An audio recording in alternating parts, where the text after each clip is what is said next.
Всем привет, добро пожаловать обратно в постройки Sims 4. Сегодня у нас обставление, точнее, ну, в общем, мы будем обставлять квартиру, которую я начала делать в не очень хорошем настроении. Я подумала о том, что надо бы что-то построить, а то какой-то большой перерыв между видео. В общем, хотела заполнить пространство, села в плохом настроении строить и сделала только планировку. И, в общем, потом все-таки решила, что оно того не стоит. Пошла-ка я другими делами заниматься, которые мне сейчас интереснее. А потом, когда вернулась к этой квартире, поняла, что же я, наделала. Потому что, как мне кажется, планировка получилась ужасной. То есть какие-то странные комнаты, этот странный коридор. Я долго думала, что делать с кухней. Эти длинные комнаты, узкие. В общем, кошмар какой-то, честно. В общем, мне кажется, это одна из самых дурацких планировок, которая вообще возможна для этой комнаты, ну, точнее, квартиры, потому что я частенько строю в той квартире, которая напротив, она, в принципе, пустая, а это жилая, как бы, я просто выселила отсюда товарища и начала здесь строить. И, казалось бы, я к той квартире уже привыкла, я знаю, что делать, потому что она абсолютно зеркальная. Вот, я знаю, как там вот справляться с этой ее длинной структурой, так сказать, ну, то есть как сделать так, чтобы было нормально. Вот, что мне очень нравится вот эта выпуклость, так сказать, такой типа балкончик или что-то такое в зале, ну или в основной комнате. В общем, я вроде знаю эту квартиру, я знаю, как ее обставлять, я знаю, что с ней делать, но что-то как-то у меня вообще не получилось. Такое ощущение, что это совершенно другая квартира, я вообще как будто не понимаю, не знаю вообще, как строить, как правильно все делать и так далее. Вот, в общем, я решила, что это ужасно, но в этом есть какой-то смысл. Знаете, иногда бывает что-то настолько плохо, что даже хорошо. Иногда бывают такие фильмы, что ты понимаешь, что это настолько ужасно, что даже уже интересно. И вот с этой квартирой было примерно так. То есть вот эта планировка, она настолько мне показалась ужасной, что даже, ну как бы, она может быть, потому что на самом деле иногда в жизни бывают такие планировки, что просто за голову хватаешься из серии. А там вот архитектор, о чем он думал, когда он планировал эти квартиры? Что он делал в этот момент? Почему так произошло? Что он надумал себе? Вот.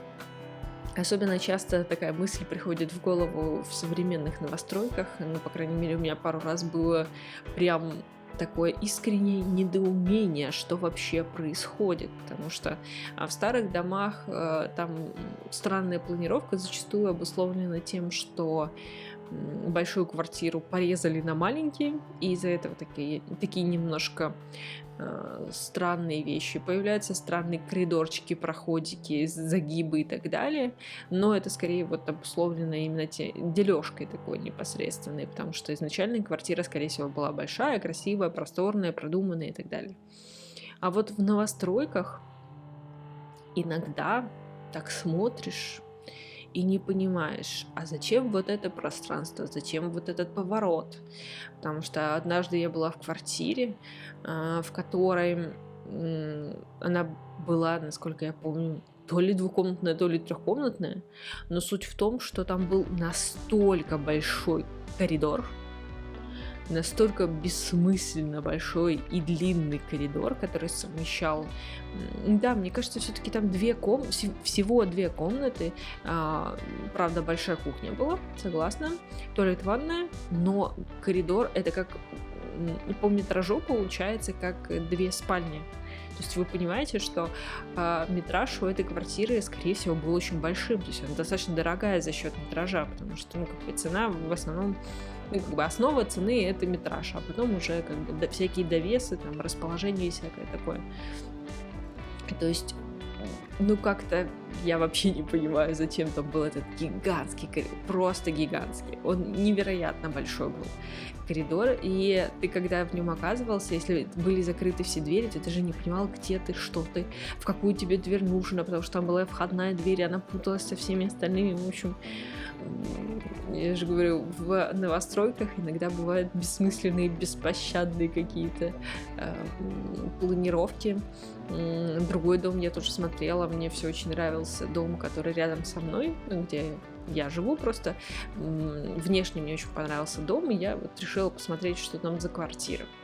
Потому что там у них внешне такие большие французские балконы, все это так интересно, и за счет расположения у них достаточно хороший вид должен быть на верхних этажах. Вот, я решила посмотреть, ну как же там, может быть, там снять квартиру или что-то такое. В итоге я посмотрела планировку, и тоже оказались какие-то бесконечные, бессмысленные коридоры, какие-то комнатушечки. При том, что, получается, за счет вот этих гигантских коридоров этот метраж-то не резиновый у квартиры, все равно достаточно ограниченный. И в итоге комнатушечки получаются какими-то маленькими, узкими. Вот этот шикарный балкон, который мне так нравился, он занимает большую часть комнаты. И получается, что у вас жилого помещения не так много, а балкон большой. Но он же, получается, неотапливаемый, поэтому большую часть времени вы не сможете там находиться. Ну, то есть использовать его как отдельную комнату невозможно, потому что там холодно. Вот, в итоге это жрает жилое пространство. Ну, в общем, оказалось, что там что-то так намудрили, так накрутили, что-то такое сделали, что просто кошмарно. Хотя вот, кстати, в старых домах я тоже встречала очень такие откровенно странные планировки, хотя я была лучшего мнения. Я знаю этого архитектора, тут тоже недалеко есть старый советский дом, очень большой. Был такой очень знаменитый советский архитектор Желтовский. Он построил очень много домов в центре Москвы, и, в принципе, и по его проектам, и во всем СССР было очень много построек. Ну, то есть он такой очень продуктивный, его, не знаю, не агентство, а как-то... Ну, короче, его люди очень много и обильно строили. В общем, неподалеку от нас есть уже такой один из последних его домов, который он построил. Он, конечно же, потрясающий, большой, красивый, такой вот нарядный торт с кремом, если честно. Он выглядит, по крайней мере, так. И тоже так кто-то выбросил квартиру в недвижимости на продажу. И я же сразу посмотрела, и это был какой-то кошмар. Потому что по факту типа 4-комнатная квартира. Но, в общем, этой бедной 4-комнатной квартире не повезло быть расположенной всего на 3-м этаже. Там, получается, первые 3 этажа. Ну, получается, первый этаж это такой типа товарный, или как это называется, ну, короче, не промышленный, ну, в общем, магазины там специально расположенные, и там разность в потолках, то есть там типа 3 жилых, это как один вот торговый этаж, так сказать. И в итоге вот эти жилые этажи, которые первые 3, они ниже обычных, которые потом идут вот эти с высоченными потолками, с красивыми широкими окнами и так далее. В общем, потом идут вот эти шикарные такие сталинские квартиры, гигантские, с такой, знаете, такие просторные, с большими окнами. Такой. А вот эти 3 этажа, им не повезло, они ниже, и у них меньше окна. И вот как раз-таки эта квартира была на 3-м этаже с крошечными окнами, знаете, такие маленькие квадратики. И за счет того, что планировка сделана, по сути, под высокие потолки, такое ощущение, что на эту квартиру кто-то наступил. Ну, то есть она как будто немножко расплющенная, то есть эти маленькие окошечки, которые там вдалеке этой комнаты. В итоге квартира на самом деле производит очень такое угнетающее впечатление, то есть она на самом деле не такая вот помпезная, как могла бы быть, потому что четырехкомнатная квартира с большой, откровенно большой кухней, там какие-то кладовые помещения еще. Ну, то есть такая хорошая планировка, вроде бы все классно, но по факту нет. Ну вот просто не повезло, не на том этаже она расположена. И она, кстати, до сих пор продается, она даже уже скинули ниже рыночной цены, но никто не хочет в эту каморку, короче, лезть.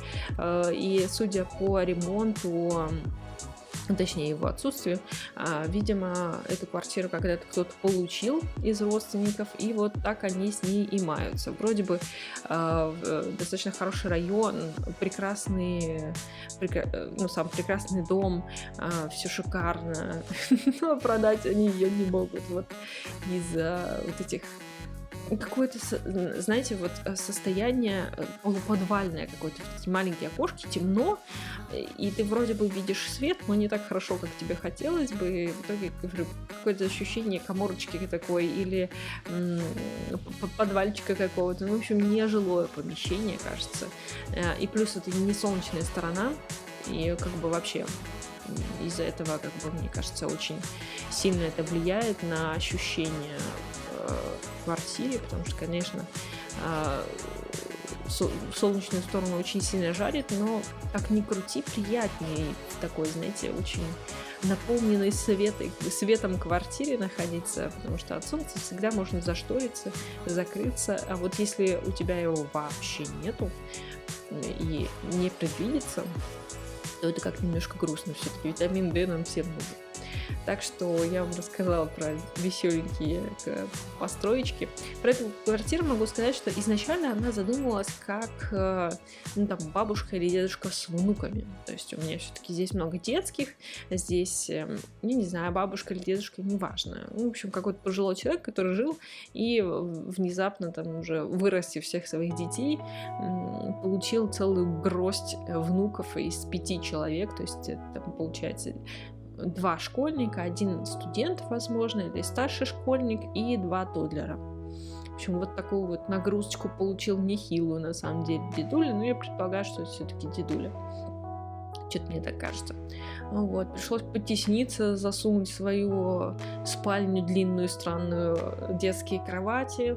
Вот, в принципе, эта тема, кстати, популярна на моем канале, потому что, ну, я люблю такие немножко староватые квартирки делать, мне кажется, в этом что-то есть. И тем более с новым дополнением у нас тут кое-какие предметы прям хорошенечко вписываются во всю эту историю. Мне это очень нравится. В общем, надеюсь, вам понравилась подстройка. Подписывайтесь, ставьте лайк и приятного просмотра. Заглядывайте к нам, ко мне на канал. Я прохожу челленджи из постройки, все на свете. Вы обязательно найдете то, что вам интересно.